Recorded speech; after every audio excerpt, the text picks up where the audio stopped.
Good evening, ladies and gentlemen, whiskey aficionados of all ages and sizes. This is the Mad Mix Cheap Whiskey Review, number 46, Cutty Sark.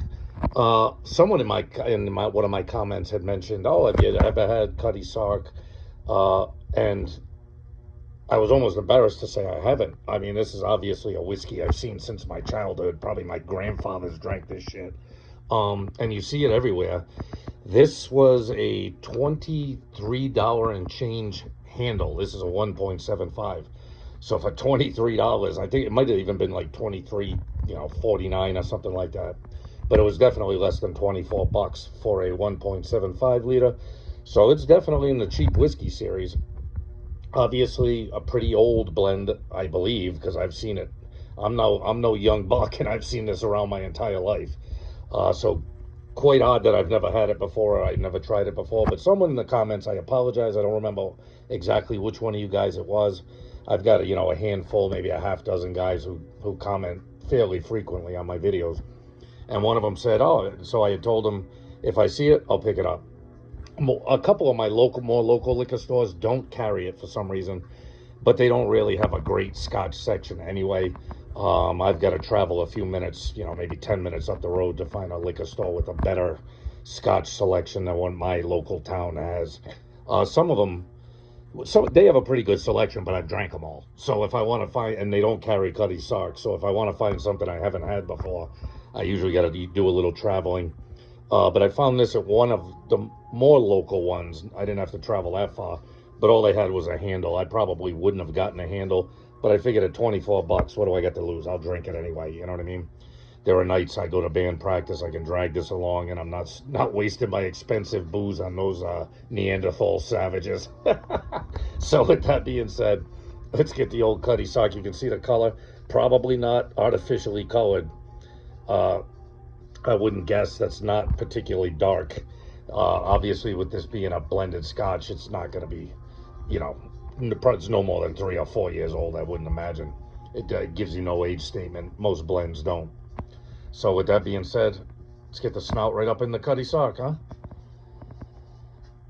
Yeah, I get like a malt, a nice, kind of nice subtle malt up front. Yeah, there's not a ton going on with the nose. I'm not getting a lot of ethanol bite, that's for sure. I'd say I'm getting like a subtle, kind of a nice subtle malt up front with a sweetness behind it. Probably a little bit of that grain out, the grain jaggedness. All of these blends are going to have some kind of grain whiskey in it. They're not going to be all single malts, that's for sure. If you're lucky, they'll have some single malts in it. I have no idea. They usually don't tell you how much of it is single malt and how much of it is, grain malt or grain whiskey. But it's not jagged at all. It's actually a nice light, semi-malty, sweet aroma. There's nothing offensive about it at all. Nothing stands out at you that it's cheap whiskey. I've smelled much worse than this in some of these blends. These cheap blends can be hit or miss, as you know from watching my reviews. Some of them can hit, and some of them can really miss. And some of them are just unremarkable, you know what I mean? This one's nice. It's got a nice, pleasant, malty aroma to it. Not overly malty like a single malt, but it's there. It's like a nice little malt smell to it and some sweetness behind it. That's about it. Not complex, but not offensive either. Well, we're not here to sniff it, are we? Let's drink it down.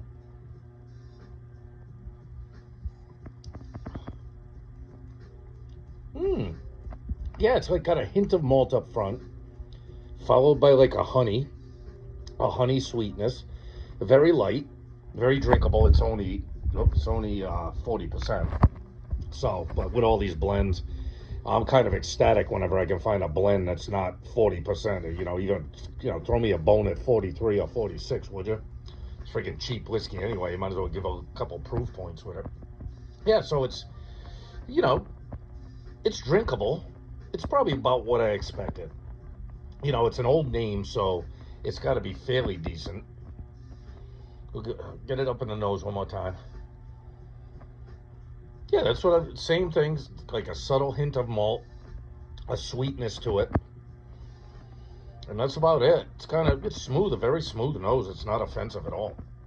All right, one more sip. We should be able to wrap this one up.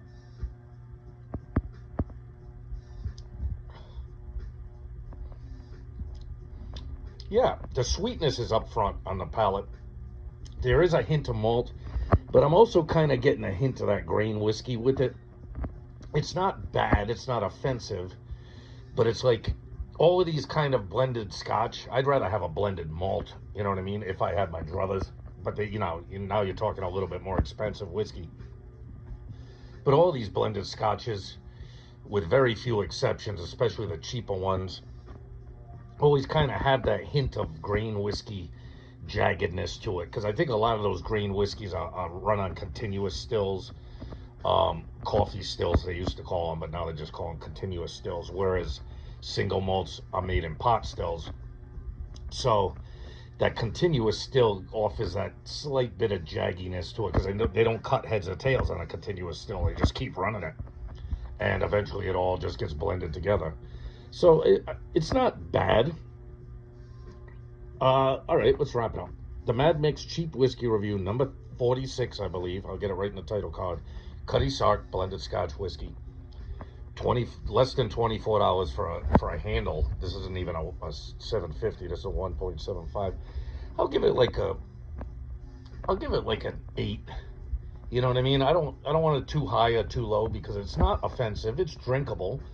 In fact, I'm gonna sit down and have a couple more drams of it, chill out after work, and watch a little freaking YouTube or something. So I don't want to say it's bad, but don't expect to get your doors blown off by it. It's kind of, would I say it's my favorite blended scotch? No.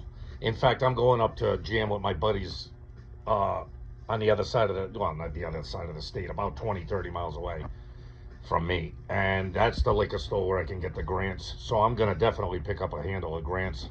I miss Grants. Every time I run out of the bottle, I can't find it anywhere near me, in any of the stores near me. The only place I can find it is over where I jam, maybe 20-25 miles away from me, over the bridge. So I'm gonna pick up a handle of that. I would say Grants is my favorite blended scotch. There are some others, I didn't mind Old Smuggler. There are a few that are in this price range. Hell, I mean, even, Bushmills Red or Johnny Walker White, some of these cheaper ones. Well, Bushmills isn't a scotch, but, Johnny Walker White, or what's the other, Dewar's, what's their really cheap one? Red Label? I can't remember which one it is, but, some of those, they might be a little bit more than this, especially if you get a handle, but, I prefer, though, I would probably say I prefer those to this. I mean, I'll have a handle, I'll drink it, like I said, I'll drag it along to one of the band practices, one of the bands I play with, and let these guys do damage to it. And everybody loves free liquor, so the crap I get that I'm not necessarily crazy about, I'll drink some of it, and then just bring it to band practice, and they'll help me kill it. So, I mean, I don't hate it. I'm not hating on this whiskey. In fact, like I said, I'm going to sit down to a couple more drams of it. I'm going to enjoy it. It's just kind of a middle-of-the-road blended Scotch whiskey, not offensive. If it's got one thing going for it, it's its price. At 23 and change a handle, a handle is like, what, 2.5 750s, so, or something like that, 2 1/4, whatever the math. So you're getting a good buy on this handle. It's, you're getting plenty of liquor, and it's not horrible. If I want, in fact, maybe I'll try it with a little Coke, even though I'm not a mixed drink type of guy. Maybe I'll blend it with a little Coke at some point, or some iced tea or something, and see how it goes down. You know what I mean? Add a little oomph to a mixed drink. This could work. It's not offensive, but it's not going to blow you away. It is what it is. It's a decent, low-end blended Scotch whiskey. So with that being said, hey guys, love yourself, love and respect yourself. Got to do it. Love and respect your friends and family, and love cheap whiskey. This one you can get along with. I'm not hating on it. It's okay. You know what I mean? I wouldn't tell you not to buy it. Would I buy it again? Probably not. But then again, I don't buy, it's very rare I buy a bottle twice. I have to really like it and really enjoy it to get a bottle a second time, just because I like variety in my life. That's the only reason. So with that being said, take care. I'll see you on the next one, people. Be good.